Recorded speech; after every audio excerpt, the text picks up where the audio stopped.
இந்த 1 2 3 4 position of வெல்டிங்னா என்னென்னு பார்ப்போமா. ஃபர்ஸ்ட் வந்து பார்த்தீங்கன்னா 1G, அதாவது இந்த இடத்துல க்ரூ வெல்டு, ஜீனா க்ரூ வெல்டு, எஃப்னா ஃபில்லட் வெல்டுன்னு சொல்லிட்டோம்.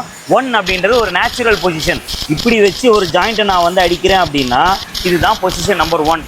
பொசிஷன் 1F அப்படின்றது வந்து பார்த்தீங்கன்னா இந்த நேச்சுரல் வெல்டிங்கை இந்த மாதிரி வந்து ஒரு ஃபில்லட் வெல்டு வி க்ரூவில் நான் இப்படி வச்சுட்டு நான் இப்படி அடிக்கிறேன் அப்படின்னா இதுதான் 1F.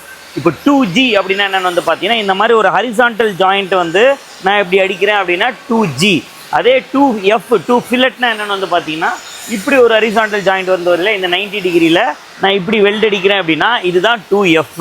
3G அப்படின்றது இம்பார்ட்டன்ட் பொசிஷன். அது என்னதுன்னு பார்த்தீங்கன்னா வெர்டிக்கல். லைக் இந்த மாதிரி ஒரு வெர்டிக்கல் ஜாயிண்ட் வந்து நான் அடிக்கணும் அப்படின்னா இதுதான் வந்து 3G பொசிஷன்.